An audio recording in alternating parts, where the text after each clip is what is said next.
Have you ever had the little panic moment when you realize your PMP renewal date is creeping up and you're not sure if you've logged enough PDUs, also known as professional development units, or maybe you got certified? Life got busy, which is normal, and suddenly the thought of tracking PDUs feels like another project on your already full plate. I see people panic, sometimes forget, and by the time they are realizing it, the deadline to renew your PMP certification license has already expired. Can you imagine that?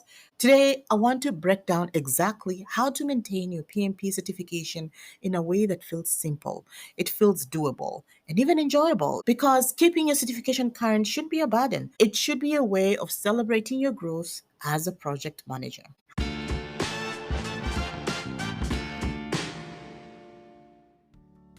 Hi everyone, welcome back to the Project Manager Connect Show. I am your host, Anna Anderson, a career coach, a PMP trainer, a project manager by profession, and a LinkedIn learning instructor. I'm also the founder of Women in Project Management Network and also Project Training Network, where I help career changers learn the steps to help them land their project manager roles and also just pass their PMP on their fast try.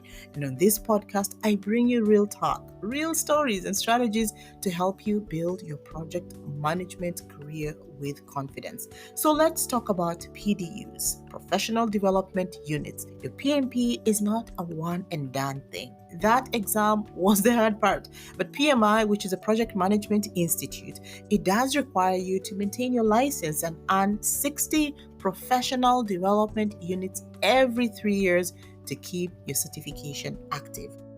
When people ask me why PMI makes us do this, I explain it like this: it protects the value of the certification. If you never went to a workshop or learned a skill, leadership skill, the credential would lose its weight in the industry. PDUs ensure we stay current and also we stay credible. Here's the breakdown for those 60 PDUs because they are not just random hours. PMI splits them into categories. At least 35 hours have to be in education. So things like courses, webinars, LinkedIn learning, or even PMI events. And these education PDUs are further divided into the PMI talent triangle. So you'll hear things like ways of working, power skills, and business acumen. Ways of working is all about the approaches you use to deliver projects. So predictive, agile, hybrid. Power skills, those focus on things like leadership, things like communications, and the other side of projects. Business acumen covers your ability to understand strategy, industry knowledge, and financials. Another 25 PDUs can come from maybe giving back. This is where you can earn credit for mentoring others, volunteering, speaking at events, or even creating content. Yes, your LinkedIn posts, your podcasts, your workshops all count. PMI recognizes that learning doesn't just happen in the classroom, it also happens when we share our knowledge with others. So, what are some of the easy wins for PDUs? Let me share a few that I recommend. First, if you already have LinkedIn Learning, you are on a good path.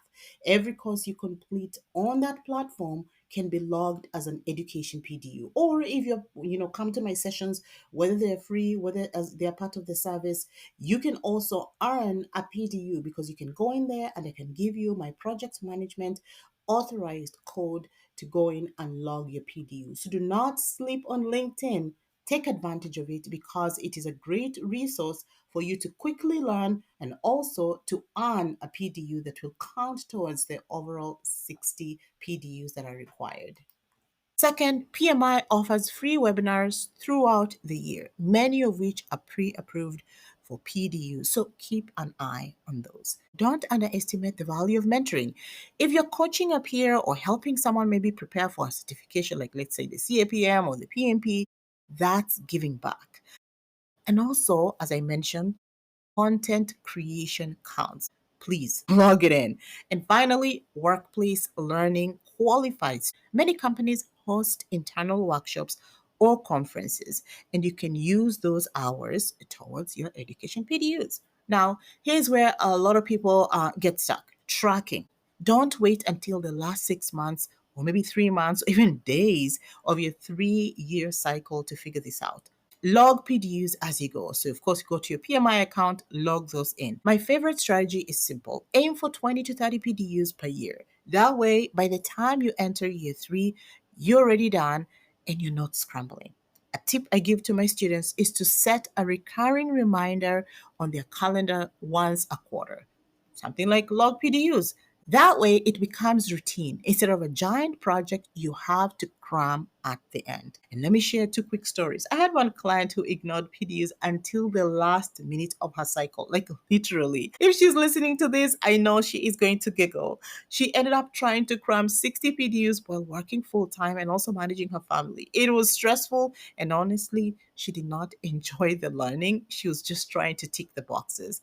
On the other hand, I had another client who spread her PDUs out. She logged mentoring hours as she went, attended a couple of free webinars, maybe the classes that she attended in class. After every class, she made it a point to go and log in her PDUs into her PMI account, and also used LinkedIn Learning to fill in some gaps. By the end of year two, she had done all of them. She had all her PDUs logged, and she could just relax in year three, knowing her renewal was covered. The difference wasn't effort, it was timing.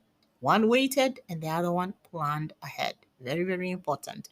So here's my challenge to you. Take 5 minutes today if you can. Open up your PMI account and log one thing you've already done. I'm sure you've done tons of things, but sometimes when you do them, we forget or we're just excited that we're done. But take the time to log in what you've done. Maybe you attended a webinar at work. Maybe you mentored someone at work. Don't overthink it. That simple step can take so much pressure off later. And if you're someone preparing to sit for your PMP exam soon, or even if you just want a refresher on study strategies, I have something for you. I'm hosting a free session called How to Pass Your PMP Certification on Your First Try, even if you feel overwhelmed, even if you do not know where to start, on September 25th at noon Central Standard Time.